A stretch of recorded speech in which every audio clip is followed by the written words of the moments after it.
Hi, I'm Fernando Alvarez-Lara of the Society of Jesus at Regis University, and I'm responding to the questions posed by Jason Taylor. My presentation is entitled Building Communal Altarcitos to Accompany Young Adults.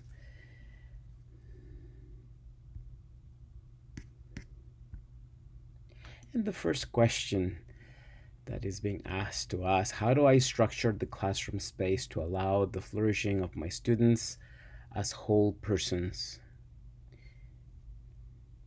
And the first thing that I want to say is that I invest a great amount of time creating safe spaces to contain narratives and storytelling. We know, as fellow faculty in Jesuit institutions, deep in the Ignatian tradition, that personal experience matters. And at least in my courses, I try to model and foster dialogue with the other while practicing deep listening.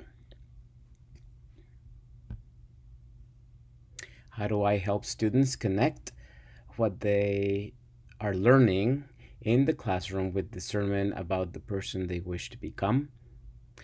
I distilled the whole tradition of Ignatian discernment to two basic questions: where am I going and to do what? And to spend the semester through diverse activities to name, claim, and defend the deep desires that emerge. So, for or during the course of the RT 315 Latinx Catholicism, we spend the semester learning about many things, many practices of Latinx in the US and beyond. But the whole notion of altarcitos and Denise Lynn and her book Altars is one of the key resources during this course, where we explore why have an altar, why altars work, the different types of altars, especially if students do not adhere to a particular religious or spiritual tradition. And a lot of my students who are not Latinx and who feel perhaps uncomfortable creating an altarcito around deceased people that some of them do not have that experience yet in their lives, there are other options to engage the altarcito or build the altarcito around. Some of them are going to be going through transitions as they graduate, or they're discerning a vocation, or perhaps they are trying to uh, deal with being away from home, and how do they stay connected with their families of origins. So here is a sample of some of my students who have entertained this whole topic, and you can see the altarcitos in the background.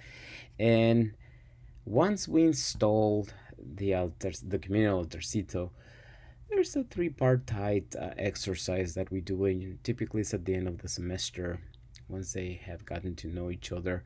And I invite them to contemplate its structure, the bones, the first set of items, the layers, and to write down what comes to mind and describe the world in front of the text in front of them. Then I invite them to think, pray, connect with the narrative of the items that they and the rest of their classmates procure from home, and notice any new insights, the world within the text. And a final third moment, I invite them to contemplate the whole thing, the whole finished installation, even though there's no such a thing. You can always keep adding. So, what's the residue of this experience that took one semester to create?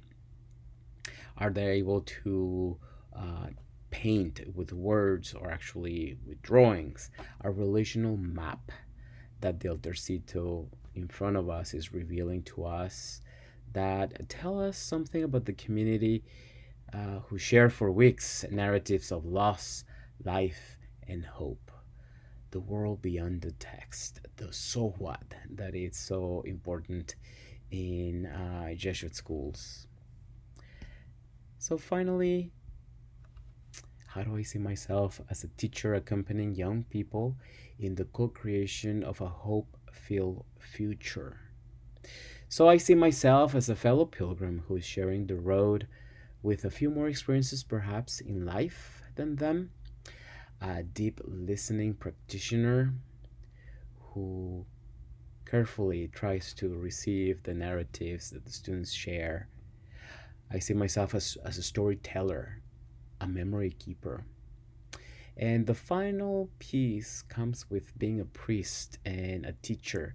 I see myself as a safe confidant and the provider of an internal forum where we can talk about some of the messy narratives that need healing and that perhaps need a special handling. Well, thank you for listening, and I hope some of this material is helpful.